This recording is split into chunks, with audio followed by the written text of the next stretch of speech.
Son of God, share my mind, and you don't die. This is the season 1, the episode 136 in the series How to Manifest Immortality, Workbook Lesson 96. And the idea we are going to practice today is salvation comes from my one self. Salvation comes from my one self. Although you are one self, you experience yourself as two, as both good and evil, loving and hating, mind and body. This sense of being split into opposites induces feelings of acute and constant conflict and leads to frantic attempts to reconcile the contradictory aspects of this self-perception. You have sought many such solutions and none of them has worked. The opposites you see in you will never be compatible, but one exists. The fact that truth and illusion cannot be reconciled, no matter how hard you try, what means you use, and where you see the problem, must be accepted if you would be saved.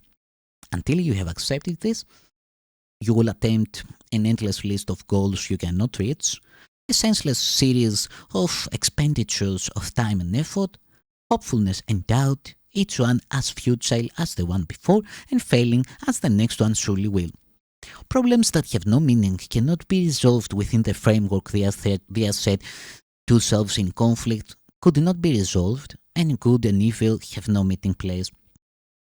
The self you made can never be yourself, nor can yourself be split in two and still be what it is and must forever be. A mind and body cannot both exist. Make no attempt to reconcile the two, for one denies the other can be real. If you are physical, your mind is gone from your self-concept, for it has no place in which it could be really part of you. If you are spirit, then the body must be meaningless to your reality.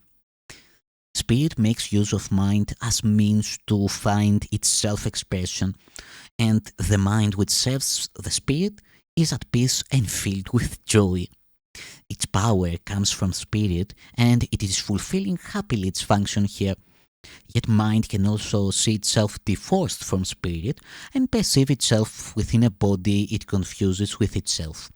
Without its function, then, it has no peace, and happiness is alien to its thoughts. Yet mind, apart from spirit, cannot think. It has denied its source of strength and sees itself as helpless, limited, and weak. Dissociated from its function now, it thinks it is alone and separate, attacked by armies massed against itself, and hiding in the body's frail support. Now must it reconcile unlike with like, for this is what it thinks that it is for. Waste no more time on this. Who can resolve the senseless conflicts which a dream presents? What could the resolution mean in truth? What purpose could it serve? What is it for? Salvation cannot make illusions real, nor solve a problem that does not exist. Perhaps you hope it can. Yet would you have God's plan for the release of his dear son bring pain to him and fail to set him free? Yourself retains its thoughts, and they remain within your mind and in the mind of God. The Holy Spirit holds salvation in your mind and offers it the way to peace. Salvation is a thought you say with God, because his voice accepted it for you and answered in your name that it was done.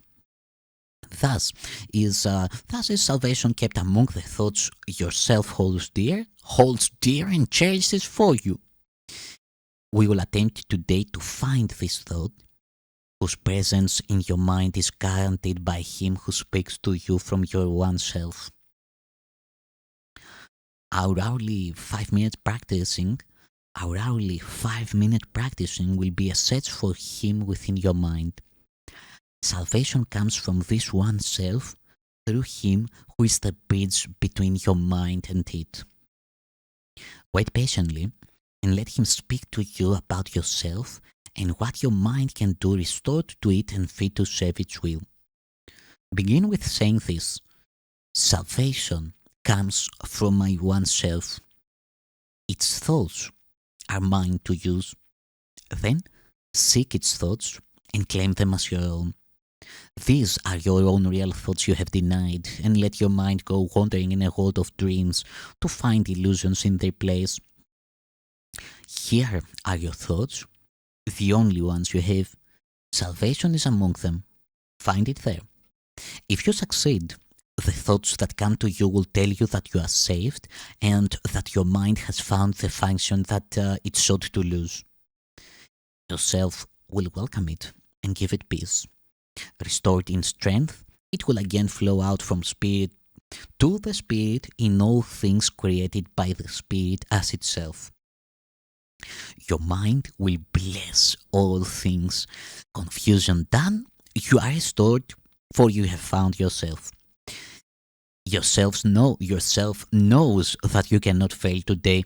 Perhaps your mind remains uncertain yet a little while. Be not dismayed by this. The joy yourself experiences, it will save for you, and it will yet be yours in full awareness. Every time you spend 5 minutes of the hour seeking Him who joins your mind and self, you offer Him another treasure to be kept for you.